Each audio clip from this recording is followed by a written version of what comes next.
egipcios después de haber sufrido mucho. ¡Ah, cuánto dolor me causó la muerte de mi hermano! Eso fue para mí algo decisivo. Pobre barquilla mía, entre peñascos rota, sin velas y sin rumbo y entre las olas solas. Afortunadamente fui auxiliado y estudié mucho. Ingresé al colegio sacerdotal como cualquier neófito y después de sucesivas exaltaciones fui un hierofante. Que fui médico y sacerdote a la vez. Eso es algo que jamás podré negar. Diariamente viajaba en mi camello llevando muchos remedios para mis enfermos, noble misión del galeno. Imposible olvidar mi morada en aquella sagrada tierra de Hermes. Vieja casa solariega rodeada de muros vetustos. Litelantes como siempre, era mi esposa sacerdotisa, ella no ignora eso, todavía lo recuerda. A mí me cabe el alto honor de haber sido el educador del faraón Kefren. Yo fui el preceptor de ese muchacho y no me pesa, porque más tarde llegó a ser un gran soberano. Recuerdo cosas terribles. Aquellos que violaban el voto del silencio y divulgaban el gran arcano, eran condenados a pena de muerte, se les cortaba la cabeza, se les arrancaba el corazón, y sus cenizas arrojadas a los cuatro vientos. La ejecución se realizaba en un empedrado patio rodeado de muros terribles en los cuales se veían pieles de cocodrilo y misteriosos jeroglíficos. En el Sahaja Maitana, en la Sexo Yoga, con su Lingam Yoni y Pudenda, se esconde el indeseable secreto. La levantina luz egipcia, varía en matices de inefable vigor que desarrolla dentro de cada alma infinitos poderes. Luz ansiosa del caudal del río sagrado, que apresura la fronda de la acacia, símbolo sacrosanto de maestros resurrectos. Luz, cara a los frescos arrozales, que perfuma la flor del limonero, tan fértil en canciones estivales como en dulces crepúsculos de enero. En la noche profunda de todas las edades, aún resuenan las palabras del sacerdote de Sais. Solón, Solón. Ay, hijo mío. Día llegará en que los hombres se reirán de nuestros sagrados jeroglíficos y dirán que nosotros los antiguos adorábamos ídolos. Capítulo 25. Alaya y Paramarta. Alaya es el anima mundi de Platón, la superalma de Emerson sometida a incesantes cambios periódicos. Alaya es eterna e inmutable en sí misma, empero sufre cambios tremendos durante las manifestaciones mahambantáricas. Los yogacharchas de la escuela mahayana dicen que Alaya es la personificación del vacío iluminador. Es incuestionable que Alaya es el fundamento vivo de los 7 cosmos. Cuando la mente está quieta y en profundo silencio, el alma se escapa para hundirse entre el gran Alaya del universo. Hace muchos años yo experimenté esta verdad durante la meditación. Desdichadamente por aquella época todavía no había disuelto el yo pluralizado y el terror me dañó el experimento. Sentí perderme definitivamente entre el vacío de la aniquilación budista, océano infinito de luz incomprensible más allá del cuerpo, de los afectos y de la mente, olvido radical del mí mismo. Liberada la conciencia de su condición egoica, se perdió como una gota entre el mar. El vacío pareció hacerse más profundo, abismo espantoso. Yo dejé de existir, sentí ser mundos, flores, aves, peces, soles radiantes, humilde planta y gigantesco árbol, insignificante insecto que solo dura una tarde de verano y águila rebelde. Continuaba aún extendiéndose aquel océano de mi ser, la impersonalización parecía ser cada vez más y más profunda. De mi humana forma no quedó ni el recuerdo, era todo y nada a la vez. Un paso más y qué sería de mí. Oh, qué terror, y ese océano de mi ser continuaba extendiéndose pavorosamente. Y entonces mi querida individualidad que es ostensible que estaba también condenada a la muerte. Pavor, espanto, pánico, miedo. De pronto. Sentí que me recogía en mí mismo, perdí el éxtasis, volví como el genio de Aladino a la botella.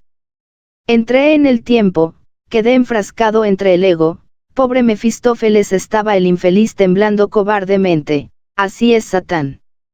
Es obvio que ese desdichado me había hecho perder el satori budista, el samadhi. Alaya, aunque eterno e inmutable en su esencia, se refleja en cada objeto del universo, como la luna en el agua clara y tranquila. Hablemos ahora de Paramarta. Los yogacharyas interpretan este término sánscrito a su modo, opinan que eso depende de otras cosas. Para Tantra, cada cual es libre de pensar como quiera. Los madhyamikas dicen enfáticamente que Paramarta está limitado exclusivamente a Paranibbana o perfección absoluta. Es incuestionable que los primeros creen y sostienen que, en este valle del samsara, existe solo Samvriti Satya, la verdad relativa. Es indubitable que los segundos enseñan la existencia de Paramarta Satya, la verdad absoluta. Ningún aratgnóstico puede alcanzar el conocimiento absoluto antes de identificarse con Paranirvana. Se nos ha dicho muy sabiamente que Parikalpita y Paratantra son sus dos grandes enemigos. Parikalpita, en tibetano Kuntag, es el error vano de aquellos que están ilusionados en este valle de lágrimas, pobres gentes de conciencia egoica, infelices criaturas que adoran al yo. Paratantra es el mundo fenoménico. Ay de aquellos que no saben descubrir las causas de la existencia. A poco relativamente, estando en profunda meditación fui testigo de algo insólito. Vi ciertamente y con místico asombro a dos adeptos que después de haber logrado una plena identificación con Paranirvana, alcanzaron la liberación final. Ataviados con sus túnicas de lino blanco y cubiertas sus cabezas con el manto de inmaculada blancura que les llegaba hasta los pies, entraron estos hermanos en el espacio abstracto absoluto. Yo, francamente, todavía no he perdido la capacidad de asombro, me sentí admirado, estupefacto, sorprendido, les acompañé hasta el anillo no se pasa. La portería del universo, les vi penetrar en la luz increada del absoluto llenos de infinita humildad y veneración. Ellos pasaron más allá de los dioses y de los hombres y se convirtieron en Paramarta Satyas, sin embargo se sumergieron en aquello como simples aprendices. Es que en el absoluto también existen sucesivas exaltaciones místicas que están para nosotros más allá de toda comprensión. Capítulo 26. El control de la natalidad. Las gónadas de la mujer son los ovarios, los pechos y el útero, y las del varón los testículos, el palo y la glándula próstata. Es ostensible que tales glándulas generativas resultan siendo en el fondo maravillosos microlaboratorios sexuales. Es incuestionable que las citadas glándulas poseen doble función pues tienen secreción externa e interna. Si bien es cierto que los ovarios producen el óvulo, no deja de ser menos evidente que también incretan una sustancia endocrina formidable que vitaliza a la mujer y la hace femenina.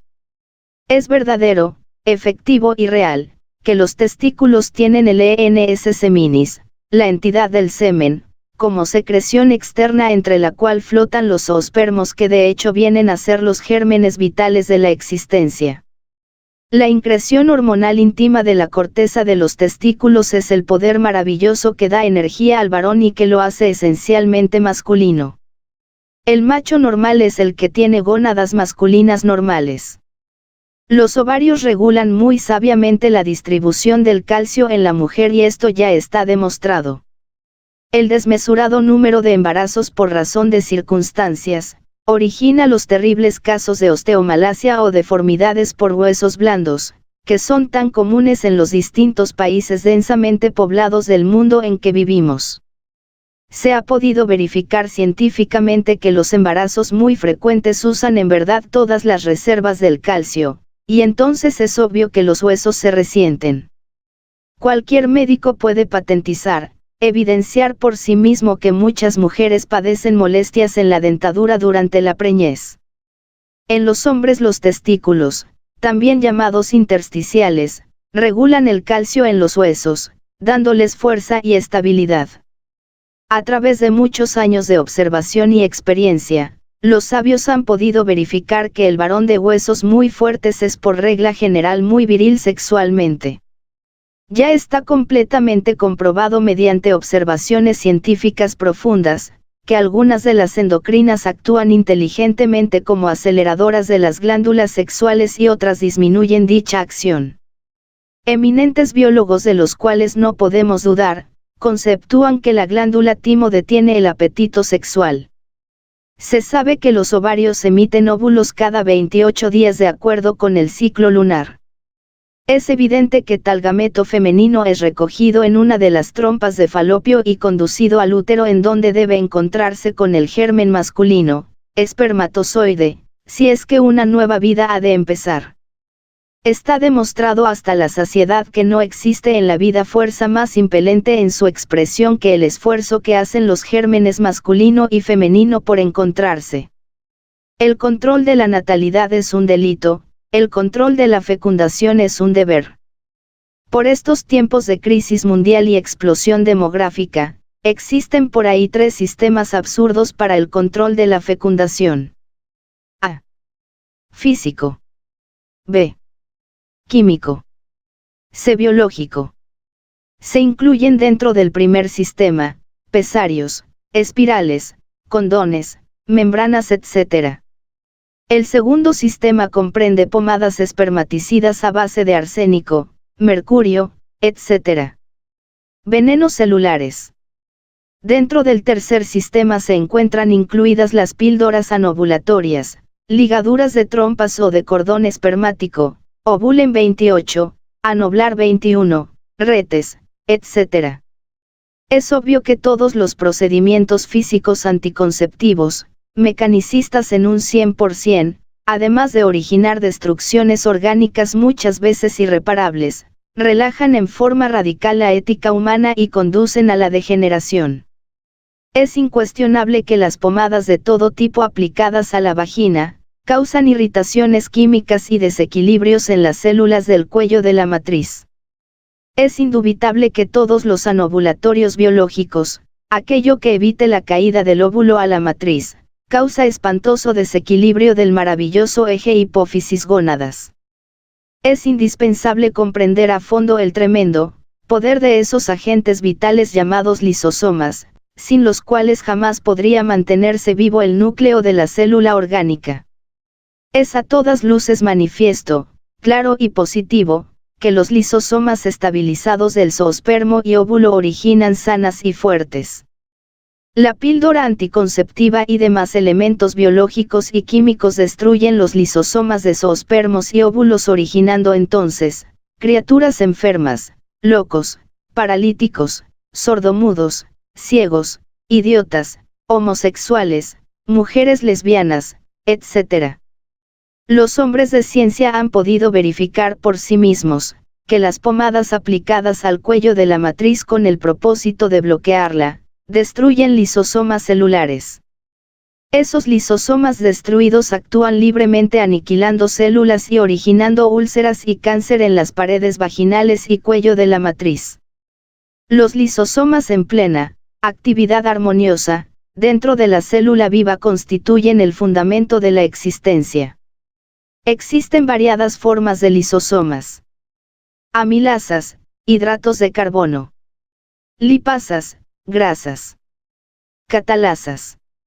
Oxidasas. Penoxidas. Proteasas, proteínas. Hidralasas, hidrógenos. Es ostensible que el lisosoma en sí mismo es un centro electromagnético enzimático. En el núcleo viviente de la célula radica el mesón K, que al irradiar hacia la periferia da origen a los lisosomas intracelulares por la ley del eterno heptaparaparsinok. En armonía con el infinito, en contacto con la naturaleza, se estabilizan la tensión superficial, la presión osmótica y oncótica de todas las células, glóbulos rojos, zoospermos, etc., el FAF, los detergentes, insecticidas, pomadas espermáticas, drogas, hormonas de animales, monóxido de carbono, etc., destruyen los lisosomas de zoospermos, óvulos, etc. El aire vital fuera de las ciudades, el prane de los bosques, el sol, el agua pura, etc., fortifican y enriquecen el organismo con prodigiosos lisosomas. Ciertamente los lisosomas son los agentes activos del fondo vital, Lingam,